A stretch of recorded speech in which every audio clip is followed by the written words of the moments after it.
Hey, what's up, Bucketheads? It's Joe with that CBB DFS. I'm repping the Zags today. Down here in the office, we got a great showdown tonight, and it's a late one too. It's a 10 o'clock showdown. It's the 1.5K Big Five. There's 200 bucks in the line going to first place. And since it's Monday, we thought, why don't we just get this started the right way? Let's get additional content out there. Let's throw a little showdown slate on YouTube out there. So let's get that started. First thing we're going to do, we're talking about Gonzaga at BYU. Vegas has the Zags as an 11-point favorite. The over-under here is a very robust 56. Fun fact, BYU is actually the last team to beat Gonzaga, undefeated this year, only 2 losses last year, and one of those was to BYU at the Marriott Center at BYU, where they're at tonight. So who knows? But of course, keep in mind this BYU team doesn't have Yoli Childs, doesn't have Jake Toolson, no Spencer Hawes. So uh, they are 15-4. So let's give them credit where credit's due. BYU is 15-4. They're playing pretty well right now. Zags are 11-point favorites though, so still looking at the Zags to take this one down. They have won 7 of the last 8 meetings, and they won the earlier matchup this year in at home by 17. That was back on January 7th. A couple other bullets I got written down here just to get us warmed up. Baylor buzz fueling the Zags. I've been seeing a lot of social media lately about how Baylor is the true number one team. Now, that's true. The public has seen Baylor beat good competition and sometimes consistently, pretty consistently this year. And that recency has really pushed Gonzaga to the back of our minds, but this is a team that's really good. And tonight we're going to get to see it again. So I'm excited for that. I do think there is a little bit of Baylor buzz that might be fueling the Zags. Also on the Gonzaga side of things, they got the big guns in this game. They got the big names that we know. BYU is going to be a little more of a guessing game. So excited to get into that team by team. BYU for them, their seniors are going to be key. I'm talking about Barcelo, Averett, and Harms. Harms, the Purdue transfer, the big guy with a big swooping part. He's gonna need to play a big game, especially going against Timmy down low. And then also for BYU, one of the things we'll look at is that situation at power forward right now. Colby Lee's pretty much their starter the last 2 years, has now been relegated to not starting and very limited minutes. I don't even know if he's going to go today. Caleb Lohner and Gideon George. It's been a bit of a circus there. So without further ado, let's get into the Zags. We'll talk about Gonzaga first because they're the visiting team. Gonzaga is headlined by Drew Timme. You can see he's going to cost you $1,500 if he's going to be your captain. He's the highest priced player on this slate. Timme, Suggs, and Kispert, all of them. You're going to have to open up the piggy bank if you want them.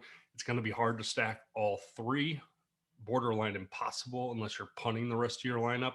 But if you do go that route, we'll hopefully find some good plays for you. I wouldn't recommend it. I would find one, maybe two that you like, and then look to pivot. Joel AI, this is a game where he could have a stat stuffing type of day. That's something that he's kind of known for. He has a triple double on the year. Big games, big time players make plays. So AI I like, but again, 8,200 is not cheap. For price savings, Andrew Nebhart might be a highly owned option today because for 6,200, you're getting 30 minutes for a Zags player. And that's pretty good price to pay for someone who's going to play a ton, someone they rely on to keep that guard rotation fresh. Uh, Overall, Anton Watson is probably the last Zags you can target here with any realistic expectations. I used to like playing Balo, but he's been hurt. And with Watson, I'm a little hesitant because he's only been 4x once in his last 5. So you got to stick to the big guns. Hopefully, you can find a way to get in 3. Nemhart might give you a 4th out of the 6 that you're going to have on a showdown lineup. Timmy would be my favorite. I've never seen Suggs not show up in a big game this year. So it's hard not to like him, but man, that's expensive, especially with a lot of people that want to handle that basketball on this team. You see that 25% usage. It's a good number. But game like this, I could see AI getting a little more touches, Nebhart handling a little bit more. BYU isn't a team that creates a lot of havoc with ball pressure, so the guard should roam freely. And then I don't want to not talk about Corey Kispert. All that guy's going to do is knock down open shots, rebound balls that he should rebound, and $9,000. He's someone who could go out and hit value pretty easily. From a captain's perspective, though, you got to choose correctly. Ayayi has that ancillary production, but isn't much of a scorer. Timmy's probably your best bet when you look at the matchup, but then you're talking about allocating 1/5 of your payroll, or excuse me, even more than that. You're talking about 30% of your payroll to your captain spot. Let's take a look at BYU. For BYU, they got two guards, the seniors that I mentioned in Barcelo and Everett. They're a lot cheaper options in comparison, right? So 7,600, 6,800 for those two. Uh, you can see Everett has the higher usage and shot rates, but Averillo's the better all-around player. I think both are live, especially in showdowns. You're going to have one of these guys because you can't stack a team all on one side. So definitely target either one of them. I think they're both play. And that price relief is what allows you to go up and get multiple Gonzaga guys. Matt Harms, we talked about him. You probably remember him from his Big Ten days. Big guy, good player. Doesn't get a ton of minutes, though. I mean, 25 is probably his max.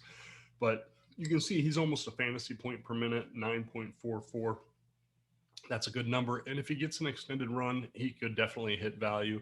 And for 5,400, that's a bargain price. That's cheaper than Nemhart, who's a reserve, in all honesty, for Gonzaga. So Matt Harms could be interesting. Very strong offensive rating, someone to definitely consider. After that, I want to talk about this power forward position. We mentioned that Colby Lee is all the way down there at 1,400. He has started, 28 out of 30 games last year. 15 out of the 19 games this year. He doesn't do a ton with his starts, but Colby Lee is someone who has been really phased out. I'll try to keep my eye on some news to see if there's a reason for it or if maybe he'll resume some of that production, because that would be an absolute steal if he was engaged. But when you're talking about 8 minutes and 4 minutes in his last two, probably too hard to trust. Now, the two options for Lee to come in at that 4 spot, Caleb Lohner is probably the safest option. He's a freshman that they really like. He's going to be a great player for them as he matures throughout his career. Hasn't flashed a ton of upside, but in a showdown like this for 4,600, Caleb Lohner is definitely in play. Now, right above him is Gideon George, and this is kind of a fun story because Gideon George was a 10th man on the bench. He got a spot start for Lee last game on last Thursday. And all he did in his spot start was have 19 points, 13 rebounds, and 46 DK. Now, this was in 21 minutes in a game that they won by 55, but that George play, that's pretty ridiculous.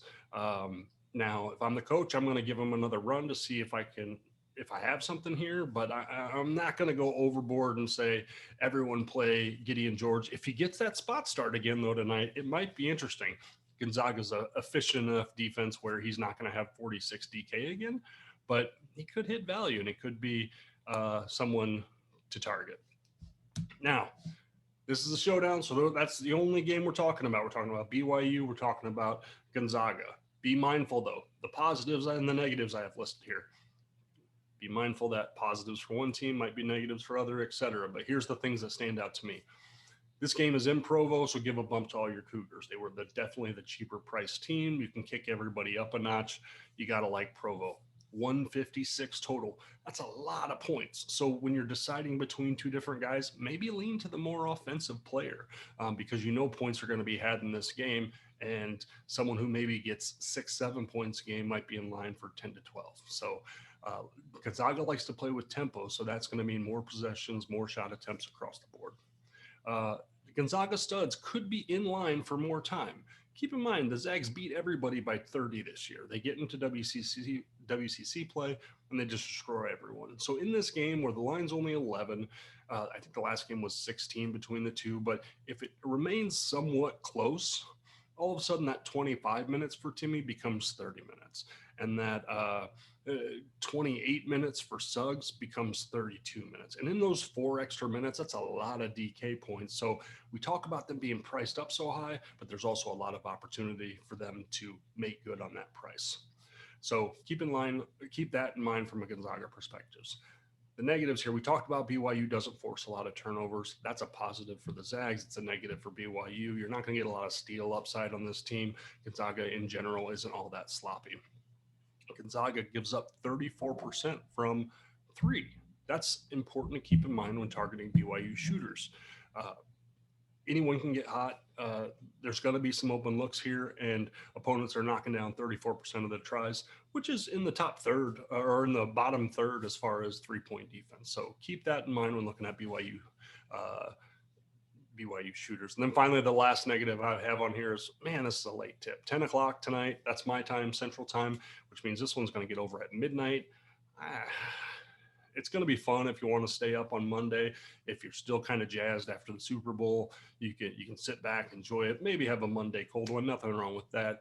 And at midnight Central Time, 1 o'clock Eastern Time, 10 o'clock on the West Coast, maybe head to bed when this thing's all done. But that's all I got, Bucketheads. I want to thank you guys for watching. Remember, on Twitter, we're at CBB_DFS, but on the web, we're www.cbb-dfs.com. We have partnered with Prize Picks this year. If you go to Prize Picks and use promo code CBBDFS, they're going to do a 100% deposit match for you. And even if you want to get some side action to go with your showdown tonight, that Prize Picks, it actually has 5 available plays tonight. You got Suggs, Timmy, and Kispert available from the Gonzaga side. You got Barcelo, who's available with an over-under for BYU. And then there's a San Diego State-San Jose State game tonight as well. That's got Matt Mitchell and Jordan Shackle in that game. So take a look at their over-under. See if you can find someone who you can get some Prize Picks heat from. You play all 5, win all the money. Play 4, go for a 10x. That wouldn't be too bad. No one would be upset about that. But hey, it's Monday. We're 5 weeks away from the big dance. I want to appreciate you guys. We keep grinding through the dog days of winter, and we're gonna win some money on our way to March. Does that sound good? All right. Thanks again for watching, Bucketheads.